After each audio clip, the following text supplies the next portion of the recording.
मैं कह रहा हूं कि तुम्हारे किचन का जो चौका, जो बेलन होता ना, जिससे आप रोटियां बेलते हैं, कुछ लोग उसको होरशा बोलते हैं, कुछ लोग चौकी बेलन बोलते हैं, कुछ लोग उसको चकला भी बोलते हैं। अलग अलग भाषा है। सीधे समझो जिसमें रोटियां बेली जाती हैं, जिससे आप रोटी बेलते हैं, जिस पर बेलते हैं और जिससे बेलते हैं, उन दोनों की बात कर रहा हूं।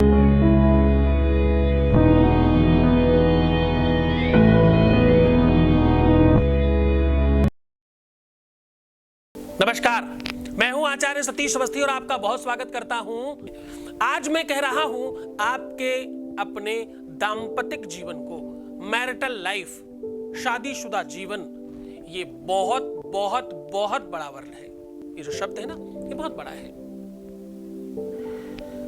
शादी एक ऐसा इवेंट है जो अपने आप में विश्व का सबसे बड़ा इवेंट है। इससे बड़ा इवेंट ही नहीं बना अभी तक।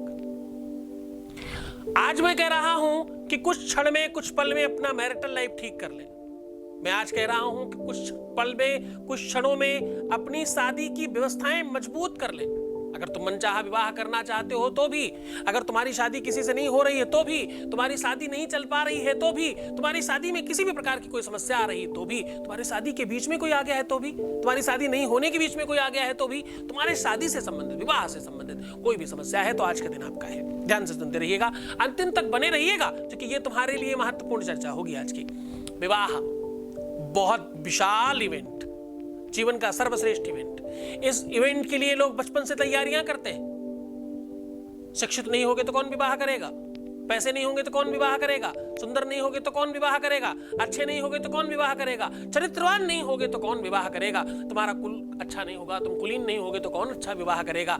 कौन तुम्हें ब्याहेगा? कौन तुमसे शादी करेगा? ये सब बचपन से सुनते चले आ रहे हैं हम। ये बहुत बड़ा इवेंट है। और शादी स्वप्न है लड़का और लड़की दोनों के लिए। लोग तैयारियां करते हैं, व्रत करते हैं, उपासना करते हैं, साधना करते हैं, मंदिर मस्जिद जाते हैं, गुरुद्वारों में लाइन लगाते हैं, और क्या नहीं करते विवाह करने के लिए। वर्षों तक सपना देखना, निरंतर उस पर प्रयासरत रहना। और विवाह होने के पहले या होने के बाद कोई समस्या आ जाए तो, कोई संकटों का पहाड़ आप पे सर पे टूट पड़े तो खत्म है जीवन। एक लड़की और एक लड़का अपना सर्वस्व सौंप देता है जब किसी से विवाह करता है। पुरुष अपना पूरा का पूरा नाम, सरनेम, अपना कुल, अपना परिवार, अपनी परंपरा, अपना धन, अपनी संपत्ति सब उसके नाम कर देता है। एक लड़की अपना सर्वस्व निछावर कर देती है, यहां तक कि अपना घर परिवार छोड़ करके आती है, अपने नाते, अपने रिश्ते, अपना सब कुछ, यहां तक कि अपनी पहचान त्याग करके आती है, आपके पहचान में जुड़ जाती है। तो दोनों ही परस्पर संलग्न होते हैं, इसलिए विवाह कहलाता है। वो दो लोगों के संयोग का नाम है विवाह।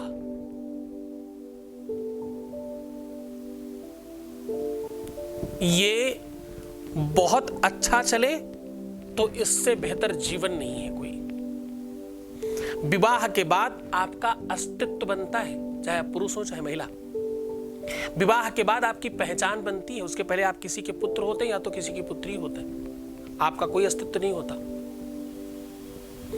विवाह के बाद तुम्हारा अस्तित्व बनता है, तुम उसके बाद अपने लिए चिंतन करना शुरू करते हो, वरना उसके पहले तो तुम माँ बाप, भाई बहन के लिए लगे होते हो, चाहे आप लड़की हो चाहे लड़के, दोनों ही तरफ से। उसके बाद आप खुद के लिए सोचते हो, खुद के बच्चों के लिए सोचते हो, आपका खुद का एक परिवार बनता है, आप स्वयं वृक्ष बनते हो और आपके फल होते हैं खुद के। तो आज ये चौकी बेलने का जो प्रयोग है उसको बहुत ध्यान से करना। ये वशीकरण कराता है, ये मन में जगह बनाता है, एक आकर्षण क्रिएट करता है और सम्मोहन बना देता है। आप करके देखिए, आपके जीवन में त्वरित परिवर्तन आएगा।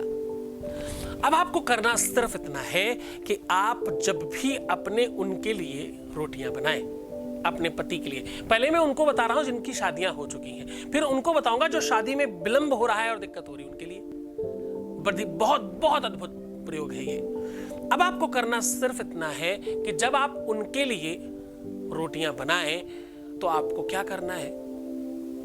आपको सिर्फ एक काम करना है कि आप अपनी मिडिल फिंगर में सरसों का तेल लेकर के अपने माथे में हल्का सा टच करें और उसके बाद उसी चौकी पर लगा लें और रोटी को थोड़ा सा बड़ा कर लें। फिर जब रोटी का आखिरी रूप बनने वाला हो, जब वो ठीक गोल होने लगे, बड़ी होने लगे, उसके बाद अपनी रिंग फिंगर से अपनी टंक को स्पर्श करके थोड़ा गीला करना है और रोटी को दूसरे हाथ में लेकर के उसी जगह पे एक स्वास्तिक बना देना है और उसी पे रोटी रख करके फिर से बेल देनी है। रोटी को बहुत ढंग से पकाइएगा, पूरे प्रेम से पकाइएगा।